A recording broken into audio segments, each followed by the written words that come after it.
Okay, so about a week ago, actually it was exactly a week ago, I decided finally to watch Orphan Black. Now, I'd heard about it uh, at the beginning of this year, January, but it came out in March, end of March, and I thought to myself, as usual, as with Game of Thrones, I would rather the first season, finish and then I can watch all 10 episodes in a marathon, as a marathon run kind of thing. And that's what I did. But even then, it took me another week and a half to actually watch it. And now, the only regrets I have is that I did not watch it a week before. So, as soon as it was done. This show is without question one of the best shows on television right now, and one of the best sci-fi shows of the last 5-6 years, probably even the last decade. It's absolutely fantastic. It's well written, well acted, well directed, tightly written as well, because they are two different things. Very tightly written, and the characters are very fleshed out. Let me just start by giving a brief synopsis. Um, Sarah Manning, who is the first character that we meet, played by Tatiana Maslany. I hope that's the way you pronounce her surname. She's Sarah Manning, a small-time con woman, and she basically she's at a train station. She sees another woman who looks exactly like her jump in front of a train, committing suicide in the process.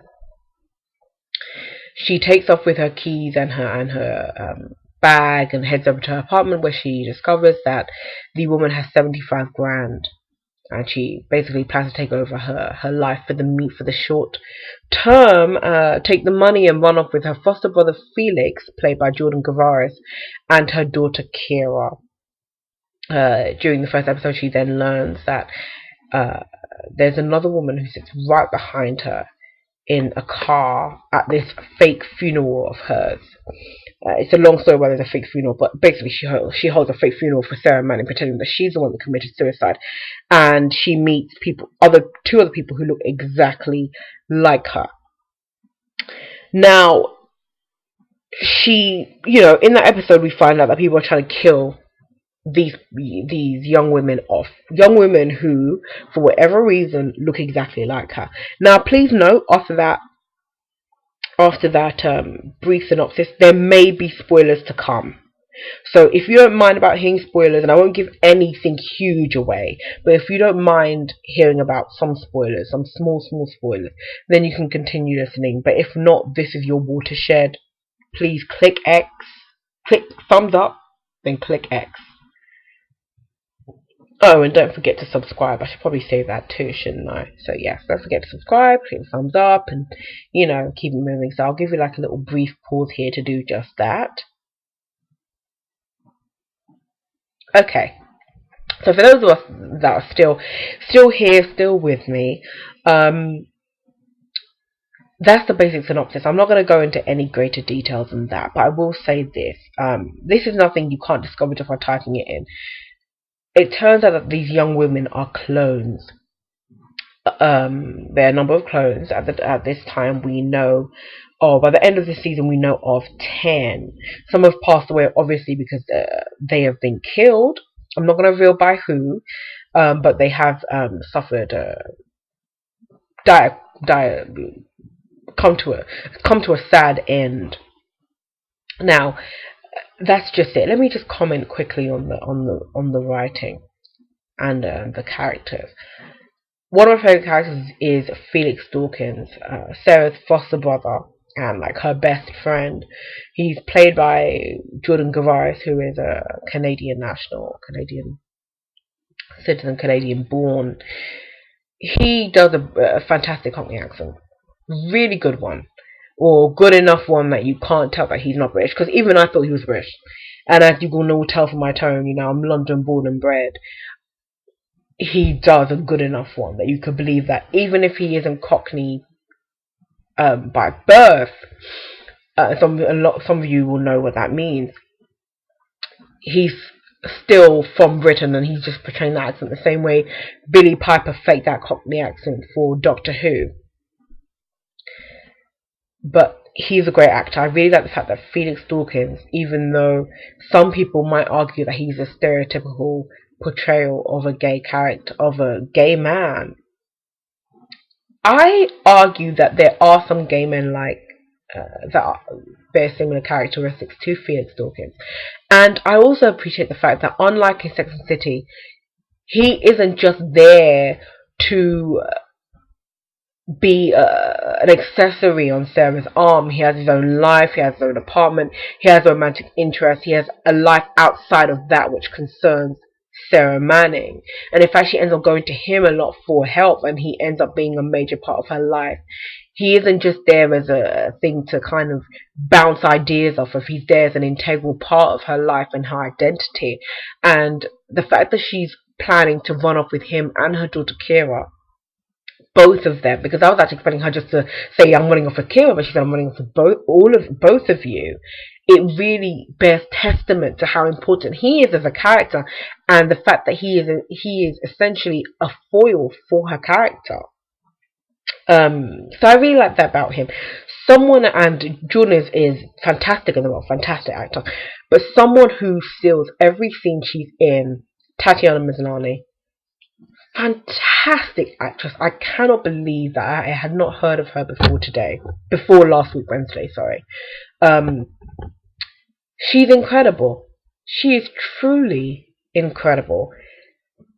In any given episode, after the third one specifically, it plays 4 different characters: Cosima, Sarah, Alison, and Helena. And these characters are so different. They are at 4 different ends of the crossroads, all ends of the spectrum. It's absolutely amazing, the fact that you can tell. She has just these little tics and little mannerisms that allow you to tell, even if they're wearing the same clothes, as happens later on in the series, in the season, which character is which, simply by the way she holds her head, by the way she holds her hands, by the way she stands. And to hear her discuss, because I've been reading a lot of her interviews lately on her role in her roles in Orphan Black, to hear her discuss the inspiration for each character and the ideas behind her portrayal of each character is really an insight into just how good of an actress she is. For example, with Alison Hendricks, she talked about how she gave her a background in ballet, so she had her walk as if she's been playing ballet when she was a ballerina when she was younger, and then gave it up. And it's these little things that really allow you to see just how seriously she takes this role, and the fact that I really can't emphasize, she's so good, and no wonder she won the Critics Choice Television Award just last week for this very role. She's fantastic. All I can do is hope that in the years to come, the BBC actually puts her up for Emmy consideration, because she deserves it. She really deserves it. And even if it's just a nomination, I would like her work to be recognized. Arguably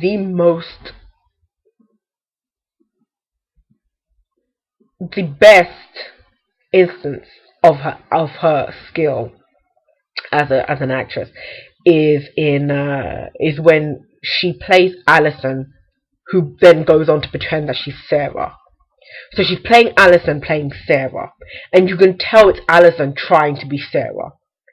And these 2 women are so completely different, yet she's managed to meld them into a whole new character that is hybrid between the 2.